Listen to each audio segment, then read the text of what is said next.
आपल्या सर्वांचं सिम्प्लिफाईड क्लासेसमध्ये स्वागत आहे. तर आजपासून आपण NCERT सिरीज चालू करत आहोत आणि या सिरीजची सुरुवात आपण 6वी क्लास म्हणजेच 6वीतील जिओग्राफी म्हणजेच काय तर भूगोल या विषयापासून करणार आहोत. आपण आपलं पूर्ण जे एक्सप्लेनेशन आहे ना ते संपूर्ण मराठीतूनच घेणार आहोत, पण मी नोट्स जे आहेत हे आपण इंग्लिश मध्ये बनवले आहेत. तर त्याचं कारण काय माहितीये का, की जेव्हा आता तुम्ही हे लेक्चर करून जासाल तेव्हा तुम्ही आता कुठून तरी एनसीआरटी डाउनलोड केलेली असेल किंवा काही जणांनी विकत पण घेतली असेल. ज्यांना माहित नाही की एनसीआरटी कुठून डाउनलोड करायची त्यांच्यासाठी मी एक व्हिडिओ बनवलाय, त्याची लिंक डिस्क्रिप्शन बॉक्स मध्ये खाली मी टाकतो, तिथून तुम्ही पाहून घ्या की फ्री एनसीआरटी कसे डाउनलोड करायचे. ठीक आहे, तर तुमच्या लक्षात येईल की एनसीआरटीची जी पुस्तक आहेत ना ते फक्त इंग्लिश आणि हिंदी या दोनच लँग्वेज मध्ये उपलब्ध आहेत. ठीक आहे, तर मग आता तुम्ही जेव्हा हे पुस्तक वाचताल तेव्हा तुम्हाला हे लक्षात यायला पाहिजे की आपण नेमकं तिथं काय वाचत आहोत. आणि हे जे इम्पॉर्टंट वर्ड आहेत ना, जसं प्लॅनेट असेल, सन असेल, या सर्वांचे मराठी अर्थ मी तुम्हाला इथे लिहून देणार आहे. त्यामुळे तुम्ही जरी हे लेक्चर केल्यानंतर एनसीआरटीचं बुक वाचायला लागलं तर तुम्हाला काही प्रॉब्लेम येणार नाही. ठीक आहे, तर आता आपण काय करू, चालू करूयात. आपल्या पहिल्या चॅप्टरचं नाव काय पहा, the earth in the solar system. लगेच मी तिथे सोलर सिस्टमला आपण मराठीत काय म्हणतात तर सौरमाला. आपल्याला फक्त तिथे काय माहिती का की पृथ्वीचे जी लोकेशन आहे ना सौरमालामध्ये ते आपल्याला पाहायचे. तर तिथं पहा, तुम्ही पुस्तक वाचायला गेले तिथं पहिली स्टेटमेंट असं चालू केलं की why can't we see the moon and other bright tiny object during day time. तर ते काय म्हणतात की आपण दिवसा चंद्र आणि तारे का पाहू शकत नाहीत. ठीक आहे, तर काय ह्याचं सिंपल रिझन आपल्या सर्वांना माहिती आहे, जे शाळेत गेले नाहीत त्यांना पण माहिती आहे. पण काय की आपल्याला आता कुठून तरी चालू करायचं, त्याच्यामुळे आपण हे 6वी एनसीआरटी आपण इथून अभ्यासणार आहोत. ठीक आहे, तर ह्याचं कारण काय आहे की ब्राईट लाईट ऑफ द सन, सूर्याचा तेजस्वी प्रकाश, त्यामुळे काय होतं आपल्याला दिवसभरात चंद्र आणि तारे दिसत नाहीत, पण रात्रीच्या वेळेस काय होतंय की सूर्याचा प्रकाश हा नसतो, त्यामुळे काय आपल्याला चंद्र आणि तारे आपण एकदम क्लिअरली पाहू शकतात. ठीक आहे, याला तुमच्या लक्षात. आता पहा दुसरं काय, नंतर तुम्ही खाली गेलात की तुम्हाला इथे सेलेस्टियल बॉडीज. सेलेस्टियल बॉडीजला आपण मराठीत काय म्हणतो, आकाशीय पिंड. मी या सर्वांची पीडीएफ तुम्हाला अवेलेबल करून देतो. ठीक आहे, तर तुम्ही आता फक्त लक्ष द्या की इथं काय होते, काही नोट्स वगैरे काढायच्या भानगडीत पडू नका. ठीक आहे, मी तुम्हाला जे पीडीएफ आपल्या टेलिग्राम ग्रुपवरती टाकतो आणि टेलिग्राम ग्रुपची जी लिंक आहे ती खाली डिस्क्रिप्शन बॉक्समध्ये दिलेली आहे. ठीक आहे, तर सेलेस्टियल बॉडीज म्हणजेच काय, आकाशीय पिंड. तर हे सेलेस्टियल बॉडीज म्हणजे काय असतो नेमकं, तर तुम्हाला आकाशात किंवा अवकाशात काहीही दिसतं, जसं की असं सन, सूर्य असेल, चंद्र असेल किंवा बाकी कुठलेही शायनिंग स्टार्स किंवा कुठलीही शायनिंग बॉडी, चमकणारी बॉडी, प्लॅनेट्स, ग्रह किंवा तुम्हाला आकाशात जे काही पाहायला मिळतं ना त्या सर्वांना आपण काय म्हणतो, आकाशीय पिंड. ठीक आहे, तर आता आपण काय करू, आकाशीय पिंड म्हणजे सेलेस्टियल बॉडीज पैकी इम्पॉर्टंट काय एक तर स्टार. स्टारला आपण काय म्हणतो मराठीमध्ये, तारा. ठीक आहे, तर वा या ताराची कॅरेक्टरिस्टिक्स काय आहेत, तर मी इथे लिहून घेतो. इथे काय केलं मी इंग्लिश मध्ये लिहिले, मी इथं खाली मराठीत लिहितो. ठीक आहे, स्टार्स म्हणजेच काय, तारे. तर पहा आपण लहानपणी शिकलोय स्टार आपल्याला सर्वांना माहित असणारा तारा कुठला आहे, सूर्य. तर पहा ताऱ्यांना काय स्वतःचा प्रकाश असतो, बरोबर आहे. नंतर त्यांना स्वतःची उष्णता असते. हे तर झाले आपल्याला मेन की हे आपल्या सर्वांना माहित आहेत. पण आणखीन काय तर तारे जे असतात ना ते आकाराने म्हणजेच कम्पॅरेटिव्हली कुणाच्या ग्रहांच्या आणि अदर सेलेस्टियल बॉडीज म्हणजेच दुसऱ्या आकाशीय पिंडांच्या तुलनेत ताऱ्यांचा आकार हा खूप मोठा असतो. हं? हा, ठीक आहे. आता नंतर पहा, तारे हे कशापासून बनलेले असतात तर गॅसेस म्हणजेच वायू. पहा, आपल्या सर्वांना माहिती आहे की सूर्यावरती सगळ्यात जास्त प्रमाण कशाचं आहे तर हेलियम गॅस आणि अदर गॅसेस. ठीक आहे. तर पहा, जर तुम्हाला कुठल्या याचा अर्थ वगैरे लिहून घ्यायचा असेल ना, तर तुम्ही तुमच्या एनसीईआरटी वरती लिहून घ्या किंवा मी पीडीएफ तर नंतर देणारच आहे. आणि ही जी स्लाइड आहे ना, हे पण मी तुम्हाला प्रोव्हाइड करतो. बरोबर, एवढं तुमच्या लक्षात आलं. हा, आता पहा, कॉन्स्टेलेशन्स. कॉन्स्टेलेशन्सला आपण इंग्लिशमध्ये काय, मराठीमध्ये काय म्हणतो तर नक्षत्र. ओके, येते सर्वांच्या लक्षात कॉन्स्टेलेशन म्हणजे नक्षत्र. एक मिनिट, मी काय करतोय, इरेज करतो सगळं. ठीक आहे, कॉन्स्टेलेशन्स म्हणजे काय, नक्षत्र. ओके, हे पहा, नक्षत्र म्हणजे काय तर एनसीईआरटी मध्ये ह्याची डेफिनेशन काय दिली पहा, the different group of stars form patterns there are called, these are called constellations. ठीक आहे. तर पहा, काही तारे असतात ना, तर ते काय करतात, असे वेगवेगळे प्रकारच्या पॅटर्न तयार करतात. ठीक आहे. आणि ह्या पॅटर्नलाच आपण काय म्हणतो, नक्षत्र. आता पुस्तकामध्ये पहा किंवा तुम्हाला पण माहिती आहे की पहा, आपल्या खेडेगावामध्ये आपण सप्तऋषी, उर्सा, बिग बियर हे अशा भरपूर नक्षत्रांची नावं आपण ऐकतात. आणि ग्रामीण भागात तर आपल्याला हमखास ही नावं पाहायला मिळतात. ठीक आहे. पहा, मी इथं काय केलं, स्लाइड दिली, हे दिसते पहा, हे काय, अरेंज.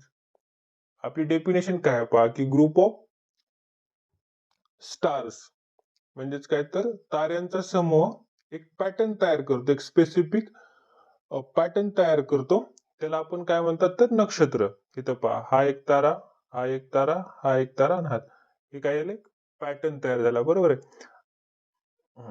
नंतर पहा, हा हा हा. आता हे सर्व तुम्हाला पाठ करायची गरज नाहीये, फक्त ते एनसीईआरटी मध्ये आहे, त्यामुळे आपण पाहते. काही 2-3 जे इम्पॉर्टंट आहेत ते आपण, ठीक आहे, ते तेवढे लक्षात ठेवा तुम्ही.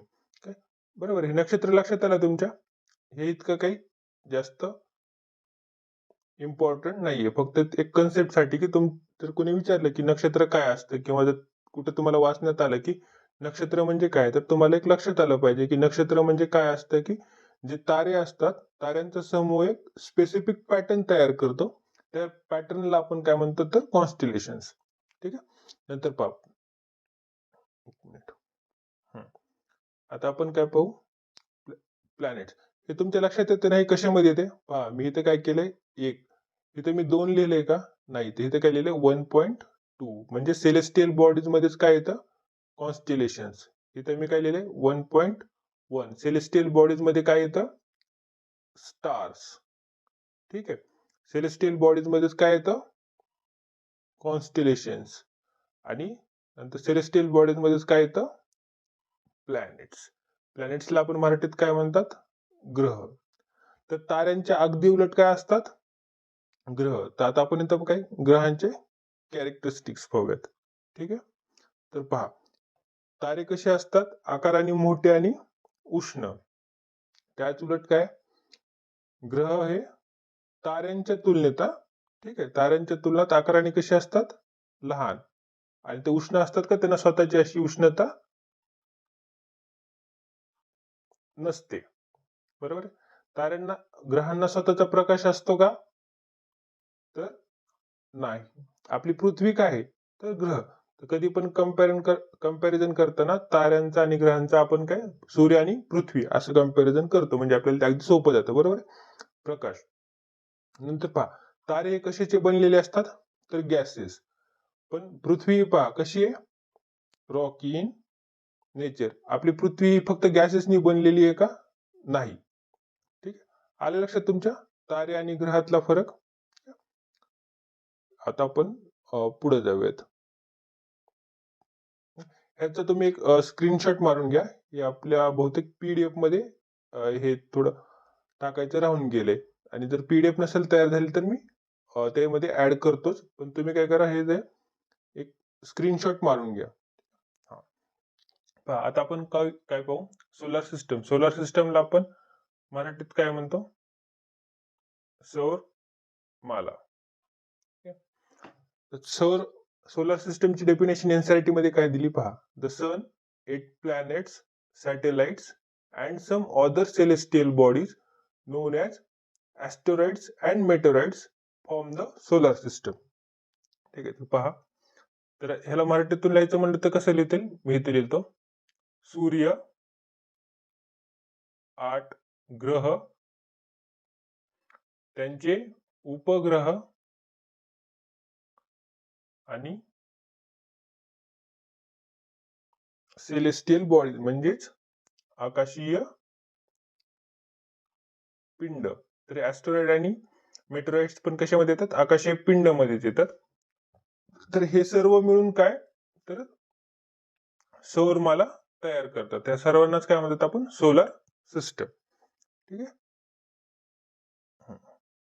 पहा, आपल्या सोलार सिस्टमचा मेन पार्ट कुठला आहे, तर तो आपला सन म्हणजेच काय, सूर्य.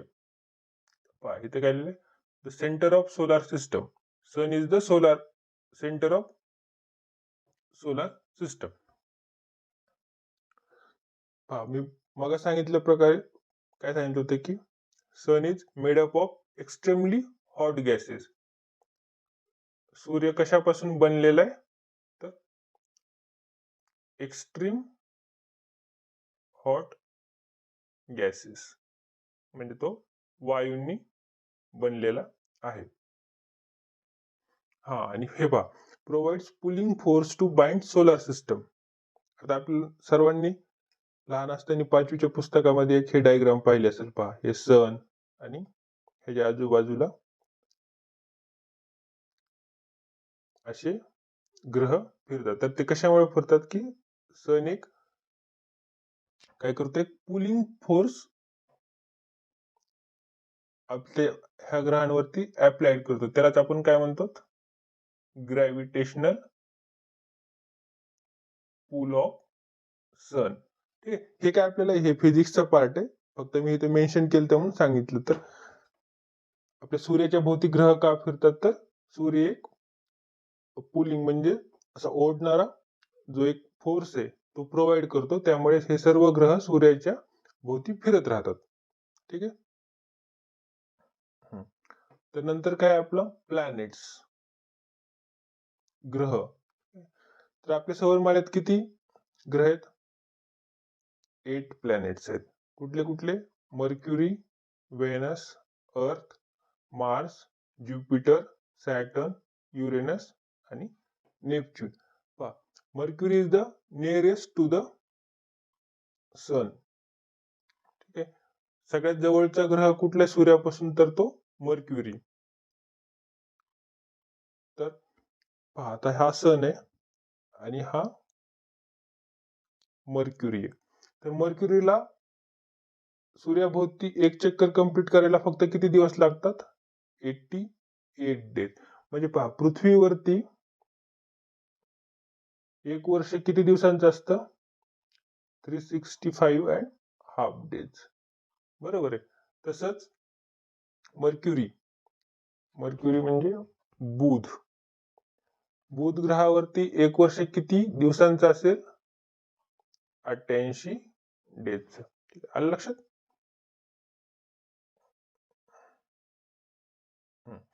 पहा, इथे काय, एक ऑर्बिट. आता ऑर्बिट म्हणजे काय असतं हे पाहूया आपण. ठीक आहे.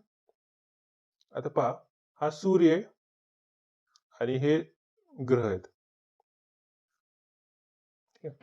आता हे ग्रह कसे पण फिरतात का, आज ह्याच्या मनात आलं की आपण आज इकडे जाऊ, उद्या त्याला वाटलं की नाही आता मी इकडे येतो, नंतर ह्याला वाटलं की आता मी इकडे जातो.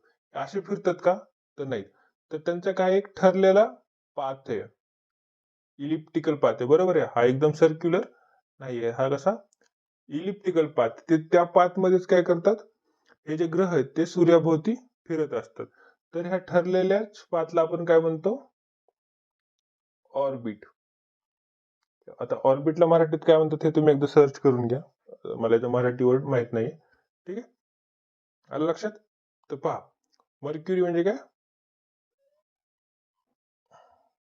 बुध. सूर्यमालेतला दुसरा ग्रह कुठला आहे, तर तो आहे वेनस. तर वेनसला मराठीमध्ये काय म्हणतात, शुक्र.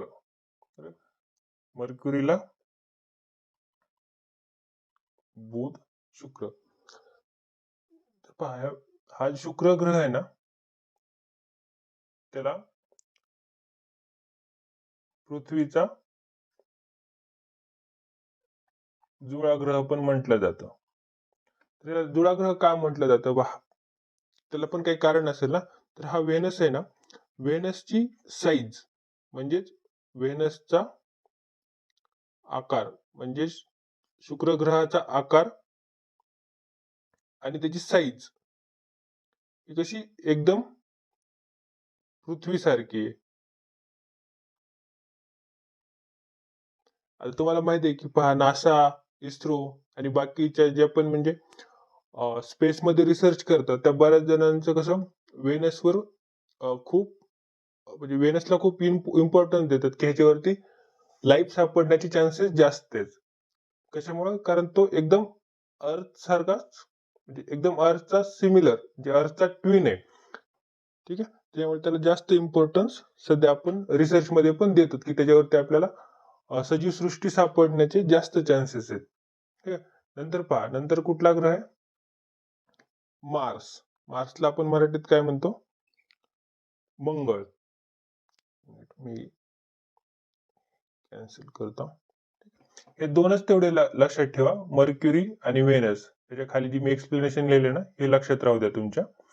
मर्क्युरी म्हणजे बुध, व्हेनस आपण मराठीत काय म्हणतो, शुक्र, अर्थला काय, पृथ्वी, मार्स आपण मंगळ, ज्युपिटरला आपण काय म्हणतो, गुरु, सॅटर्नला शनी, युरेनस, नेपच्यून. ओके, आता पहा, आपण बऱ्याच जणांनी प्लुटोचं पण नाव ऐकले. तर तुम्ही म्हणताल किंवा आता ह्यानी तिथं प्लुटो कसं काय ऍड केलेलं नाहीये ग्रहामध्ये. तर 2007 पर्यंत प्लुटो हा ग्रह होता, पण नंतर काय केलं, तिथं साईज मध्ये म्हणजे तिथं आकार लहान असल्यामुळे त्याला आता आपण ग्रह मानत नाहीत. म्हणजेच आता फक्त किती ग्रह आहेत, 8 ग्रह आहेत. तर आपल्याला असा प्रश्न पडला असेल की आता हे कोण ठरवतंय, आता प्लुटो ग्रह आहे की नाही.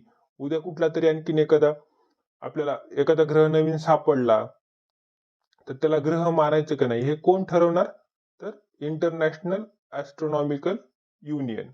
ठीक आहे, तर 2007 मध्ये ही जी बॉडी आहे, इंटरनॅशनल ऍस्ट्रॉनॉमिकल युनियन, त्यांनी काय ठरवलं की प्लुटोला आपण ग्रह मानायचं नाही. ठीक आहे, आलं लक्षात? ह्या बॉडीचे नाव पण तुमच्या वहीमध्ये कुठेतरी लिहून ठेवा. एक क्वेश्चन कधीतरी येऊ शकतो, आपल्याला माहित असायला पाहिजे. ठीक आहे, तर पहा, आता 3 नंबरचा ग्रह कुठला आहे, अर्थ. अर्थ बद्दल आपल्या सगळ्यांना माहिती आहे. अर्थला आपण काय म्हणतो, निळा ग्रह म्हणतो. ठीक आहे, कशामुळे, तर त्याच्यावरती 2/3 सरफेस जो आहे तो कशाने कव्हर केलेला आहे, पाणी आहे. म्हणजे अर्थवर 2/3 एरिया पाण्याने कव्हर केलेला आहे. नंतर काय, हे तर आपल्या सर्वांना माहिती आहे, third nearest planet to the sun. आणि अर्थ हा सूर्यमालेत कितव्या स्थानावर आहे, 5th लार्जेस्ट प्लॅनेट आहे, बरोबर आहे. आणि अर्थचा जो शेप आहे, त्या शेपला जिओइड नाव दिलेलं आहे. बरं, हे लक्षात असू द्या, हे इम्पॉर्टंट आहे की अर्थ हे आपली पृथ्वी आहे ती गोल नाहीये. ठीक आहे, आणि हे कोणी कोणी म्हणतं की ते अंडाकृती वगैरे, असं काही नाहीये. तर पृथ्वीचा जो एक स्पेसिफिक शेप आहे, त्या शेपला नाव काय आहे, जिओइड. हे जेव्हा तुम्ही PDF डाउनलोड करता ना, तेव्हा ह्याला इथं असं बॉक्स करून या साईडला असं इम्पॉर्टंट किंवा स्टार द्या. हा प्रश्न विचारला गेलेला आहे UPSC मध्ये पण अगोदर. ठीक आहे, त्यामुळे तुमच्या लक्षात असू द्या. एवढं लक्षात आलं तुमच्या. आता आपण पुढे जाऊया. पहा, हे काय आपली सोलार सिस्टम. आता आपण काय करू, एक क्विक रिव्हिजन करू. हा काय आपला सन आहे. आता हे सर्व ग्रह पहा, काही त्यांची एक स्पेसिफिक ऑर्बिट आहे. ही जी पांढरी लाईन दिसते ना तुम्हाला, हे काय यांची ऑर्बिट आहे. ठीक आहे. आता हा सनच्या सगळ्यात जवळचा ग्रह कुठला आहे? पुढे गेला आपला, हा झाला मर्क्युरी. ठीक आहे. नंतर कुठला आहे? हा व्हेनस. नंतर अर्थ. तर कुठे मार्स.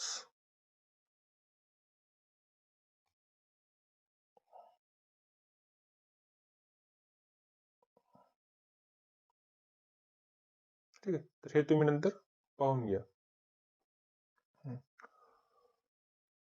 पहा, हे एक इम्पॉर्टंट आहे. स्पीड ऑफ लाईट म्हणजेच काय तर प्रकाशाचा वेग. तर किती आहे? 3,00,000 किलोमीटर पर सेकंद.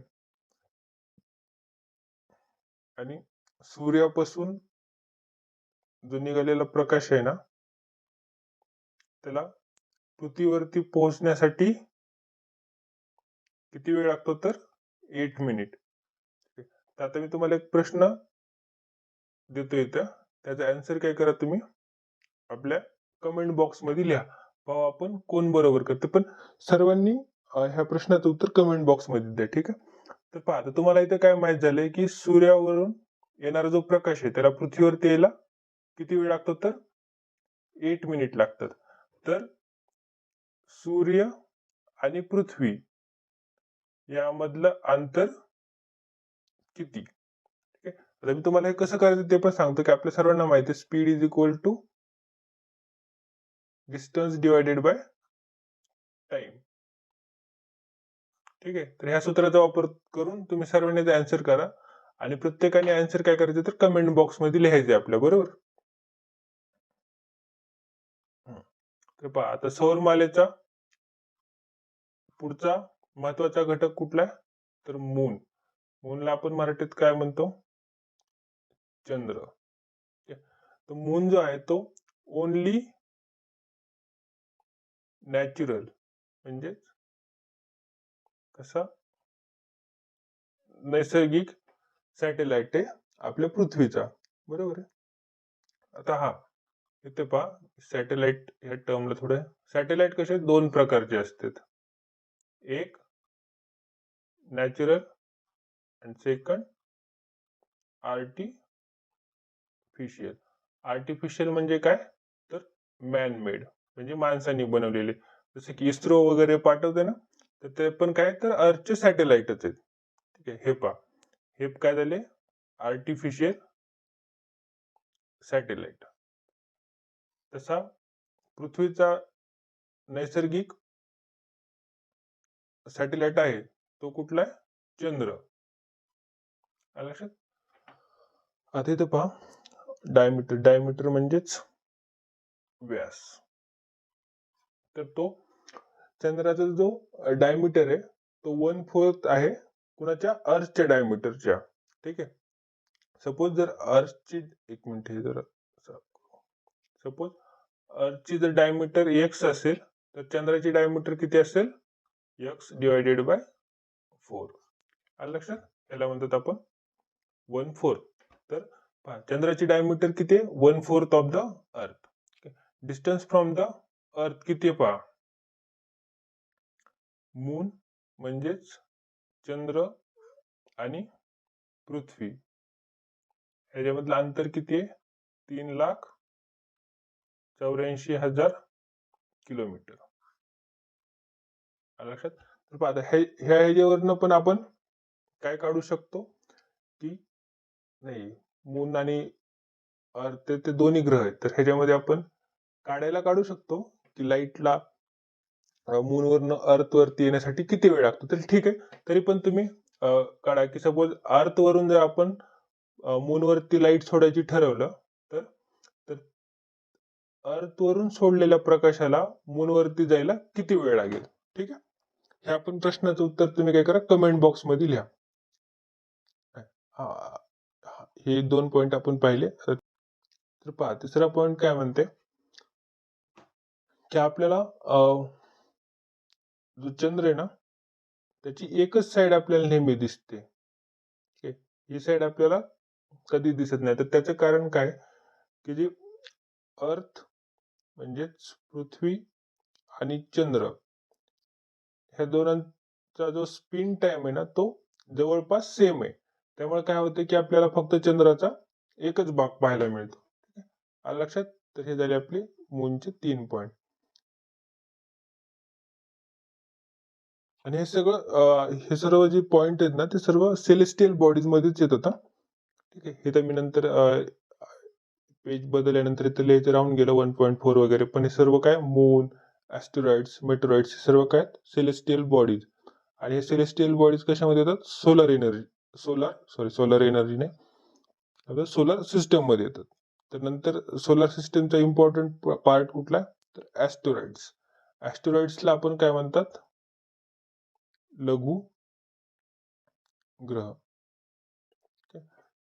तर पहा, तर हे लघुग्रह काय? आपले तारे आणि ग्रह हे सोडले ना, तर बाकी पण असे खूप सारे लहान लहान म्हणजे तारे आणि ग्रह यांच्या कम्पॅरेटिव्हली लहान, ते पण मोठेच असतात, पण ह्या तारे आणि ग्रहांच्या कम्पॅरेटिव्हली कसे लहान. तर ते पण काय करतात, एका स्पेसिफिक ऑर्बिट मध्ये सूर्याभोवती फिरत राहतात. तर त्याला काय म्हणतो आपण? ॲस्टेरॉइड्स.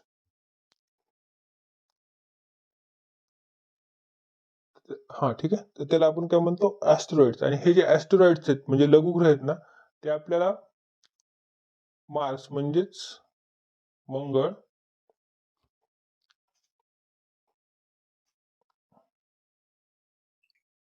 आणि गुरु ह्या 2 ग्रहामध्ये आपल्याला मोठ्या प्रमाणात पाहायला मिळतात. ह्याला आपण काय म्हणतो? ॲस्टेरॉइड बेल्ट. हा प्रश्न बऱ्याच वेळेस आणि बऱ्याच एक्झाम मध्ये, जसं की SSC असेल, SSC CGL, NDA च्या एक्झाम मध्ये विचारलेलं की ॲस्टेरॉइड बेल्ट जो आहे तो कुठल्या 2 ग्रहांच्या मध्ये आपल्याला पाहायला मिळतो. तर त्याचा बरोबर आन्सर काय? मंगळ आणि गुरु. ठीक आहे. आलं लक्षात?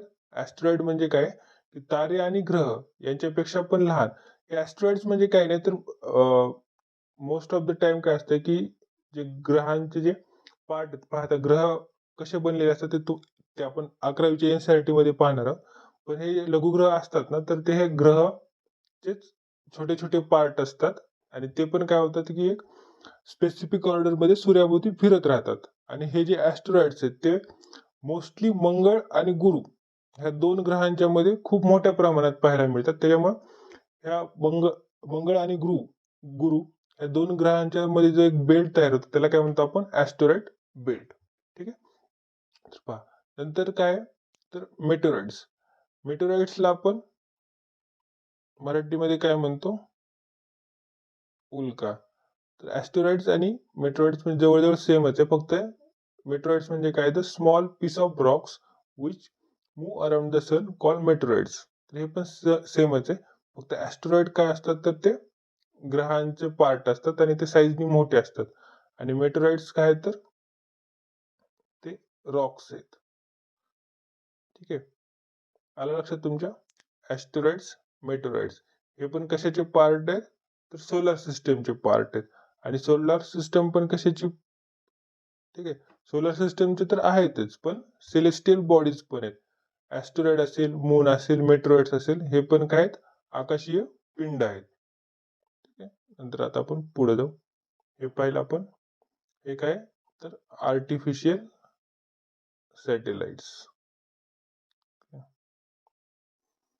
पहा, आता सर्वात शेवटी काय, गॅलेक्सी. गॅलेक्सीला आपण मराठीत काय म्हणतो? आकाश गंगा. तर ह्या आकाशगंगामध्ये पहा आपली काय आपल्या आकाशगंगेचं नाव काय? मिल्की वे गॅलेक्सी. आपला सूर्याच्या भोवती नंतर हे 8 ग्रह आपले, ठीक आहे.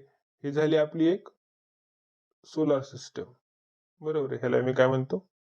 S1. तर अशा आणि हा सन 1, सन 2, ठीक आहे. ही झाली दुसरी सोलार सिस्टम. अशा भरपूर सोलार सिस्टमच्या ग्रुपला आपण काय म्हणतो? तर गॅलेक्सी. गॅलेक्सीलाच मराठीत काय म्हणतात? आकाशगंगा. तर गॅलेक्सीची डेफिनेशन काय? A galaxy is a huge system of billions of stars. इथं तर फक्त मी 3 दाखवलं. तर गॅलेक्सीमध्ये कसे बिलियन्स ऑफ स्टार्स असतात and the cloud of dust and gases. ठीक आहे, आलं लक्षात तुमच्या? गॅलेक्सी म्हणजे काय? तर it is a group of billions of stars and clouds of dust and gases. तर अर्थ आपली अर्थ आहे, तर ती कुठल्या गॅलेक्सीमध्ये येते? मिल्की वे गॅलेक्सी. आणि मिल्की वे गॅलेक्सी पासून सर्वात जवळची दुसरी गॅलेक्सी कुठली? तर तिचं नाव आहे अँड्रोमेडा गॅलेक्सी. हे तुम्हाला कोणी विचारणार नाही, पण फक्त तुम्हाला माहित असावं जनरल नॉलेज साठी. ठीक आहे. आता हे पाय, हे काय आपली मिल्की वे गॅलेक्सी. तर ह्याच्यामध्ये पहा की तुम्हाला बिलियन्स ऑफ स्टार्स पाहायला मिळतील. नंतर हे आपले स्टार आहेत, तर ह्यांच्या अवतीभोवती काय होईल की तुम्हाला ग्रह फिरताना दिसतील. तर आपल्याला फक्त छोटीशी आकाशगंगा दिसते, पण ह्याच्यामध्ये बिलियन्स ऑफ स्टार्स आहेत आणि माहित नाही कितीतरी सोलर सिस्टम पण आपल्याला पाहायला मिळतील, बरोबर आहे. आपल्या मिल्की गॅलेक्सी सारखेच, सॉरी आपल्या सोलर सिस्टम सारख्या. ठीक आहे, आलं तुमच्या लक्षात? तर हा आपला झाला पहिला चॅप्टर. आता पुढच्या व्हिडिओमध्ये आपण सेकंड चॅप्टर पाहूयात. ठीक आहे. तर आता तुम्हाला जर हा व्हिडिओ आवडला असेल आणि आणखीन तुम्हाला म्हणजे अशी ही सिरीज जर कंटिन्यू व्हावी वाटत असेल, किंवा तुम्हाला जर काही डाऊट असतील म्हणजे आपल्या टीचिंग मेथडमध्ये किंवा नोट्समध्ये, आता मी हे नोट्स जे आहेत ते कुठल्या इंग्लिश लँग्वेजमध्ये बनवल्यात, पण जर तुम्हाला मराठीमधून पाहिजे असेल तर तुम्ही तसं आपल्या टेलिग्राम ग्रुपवरती सांगू शकता. कारण तिथं आपण काय करतो, पोल ठेवलेला असतो विद्यार्थ्यांचा. तर त्या पोलमध्ये ज्या ऑप्शनला सगळ्यात जास्त ओट्स असतात तो ऑप्शन आपण फॉलो करतो. ठीक आहे. हा व्हिडिओ बनवायच्या अगोदर पण आपण टेलिग्राम वरती विचारलं होतं की नोट्स हे कुठल्या लँग्वेज मध्ये पाहिजे. तर बऱ्याच विद्यार्थ्यांनी सांगितलं होतं की आपल्या जे नोट्स आहेत त्या इंग्लिश मध्ये असू द्या, पण एक्सप्लेनेशन हे मराठी लँग्वेज मध्ये करा. ठीक आहे. तर आपण ते फॉलो केलं असेल, पण तरी पण तुम्हाला थोडं अंडरस्टँडिंगला जर प्रॉब्लेम होत असेल तर तुम्ही टेलिग्राम वरती येऊन त्या ग्रुप वरती तुम्ही मला सांगू शकतात. ठीक आहे. तर आपण तुम्ही जे सांगताल तसे आपण चेंज करूयात. ठीक आहे. आणि सर्वात प्रथम आता तुम्हाला काय करायचं, तर आपल्या चॅनलला सबस्क्राईब करा. आणि ह्याचे PDF तुम्हाला कुठे मिळतील, बरोबर आहे. तर ह्याचे PDF तुम्हाला टेलिग्राम ग्रुपवर, टेलिग्राम ग्रुपची लिंक ही मी खाली डिस्क्रिप्शन बॉक्समध्ये दिलेली आहे. ठीक आहे. आपल्या आता चॅनलला काय करा, सबस्क्राईब करा. अगोदर सबस्क्राईब केलेलं असेल तर तुम्ही लाईक करा, आणि तुमचे जे मित्रमैत्रिणी असतील तर काय करा, सबस्क्राईब, त्यांना पण सबस्क्राईब करायला सांगा आणि त्यांच्याबरोबर काय करा, व्हिडिओ शेअर करा. ठीक आहे. तर भेटू आपण पुढच्या ह्याच्यामध्ये पुढचा टॉपिक घेऊ. ठीक आहे. थँक्यू.